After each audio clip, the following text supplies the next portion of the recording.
بسم الله الرحمن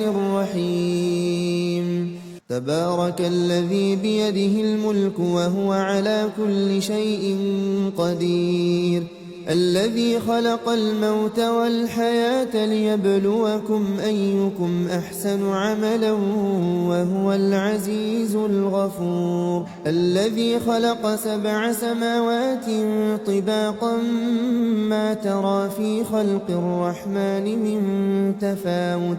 فارجع البصر هل ترى من فطور ثم ارجع البصر كرتين ينقلب إليك البصر خاسئا وهو حسير ولقد زينا السماء الدنيا بمصابيح وجعلناها رجوما للشياطين وأعتدنا لهم عذاب السعير وللذين كفروا بربهم عذاب جهنم وبئس المصير إذا ألقوا فيها سمعوا لها شهيقا وهي تفور تكاد تميز من الغيظ كلما ألقي فيها فوج سألهم خزنتها ألم يأتكم نذير قالوا بلى قد جاءنا نذير فكذبنا وقلنا ما نزل الله من شيء إن أنتم إلا في ضلال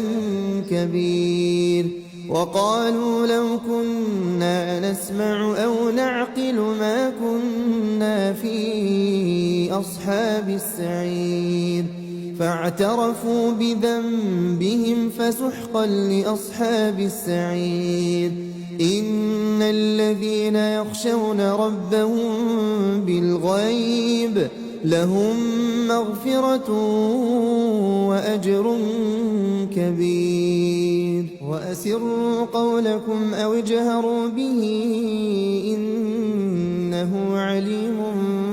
بذات الصدور ألا يعلم من خلق وهو اللطيف الخبير بسم الله الرحمن الرحيم تبارك الذي بيده الملك وهو على كل شيء قدير الذي خلق الموت والحياة ليبلوكم أيكم أحسن عملا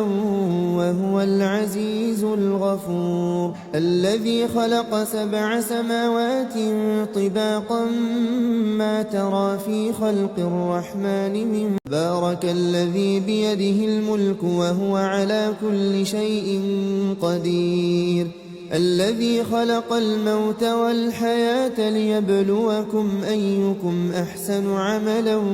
وهو العزيز الغفور الذي خلق 7 سماوات طباقا